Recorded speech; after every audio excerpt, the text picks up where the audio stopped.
Jean-Marc Magnati, connu pour avoir été le coiffeur des stars, est décédé dans la nuit du 31 décembre 2022 au 1er janvier 2023, succombant à une longue maladie. C'était une icône de la coiffure. La famille de Jean-Marc Magnati a annoncé que celui qui était connu pour être le coiffeur des stars est décédé dans la nuit du 31 décembre 2022 au 1er janvier 2023.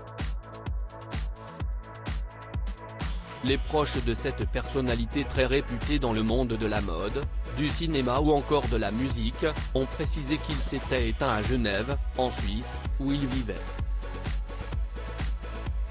L'homme de 80 ans était atteint d'une grave maladie depuis plusieurs années. Il était père de 2 enfants dont un garçon prénommé Elliot, qui a indiqué dans un communiqué « C'est avec une très grande émotion que nous avons appris la disparition de Jean-Marc Magnati, la nuit de la Saint-Sylvestre ».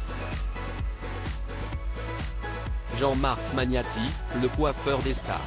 Jean-Marc Magnati avait commencé sa carrière à l'âge de 17 ans seulement, indique sa biographie sur le site internet de sa marque.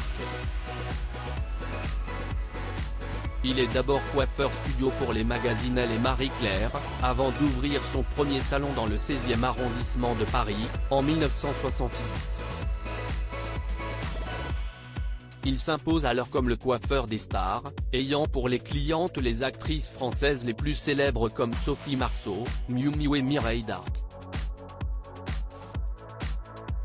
Il est aussi à l'origine de certains looks du chanteur américain Prince ou encore de Mylène Farmer. CAD Ciseaux a également exercé ses talents dans les coulisses des défilés de grandes marques de mode comme Karl Lagerfeld, Sonia Rykiel et Courrèges.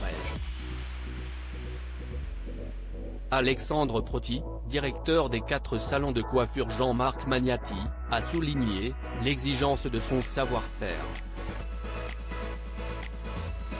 Il nous a transmis la passion de la coiffure, a-t-il rendu hommage. La fille de Jean-Marc Magnati dans une émission de télé-réalité dans les années 2010, le nom Magnati se fait entendre dans la presse car sa fille Anastasia a participé à une émission de télé-réalité. La jeune femme, qui avait choisi d'apparaître sous le pseudonyme de Xenia, dans Carré 7 Hip sur TF1 avait d'abord tenté de réinventer son passé avant que Jean-Marc Magnati ne confirme à l'édition suisse de 20 minutes qu'il était bien son père.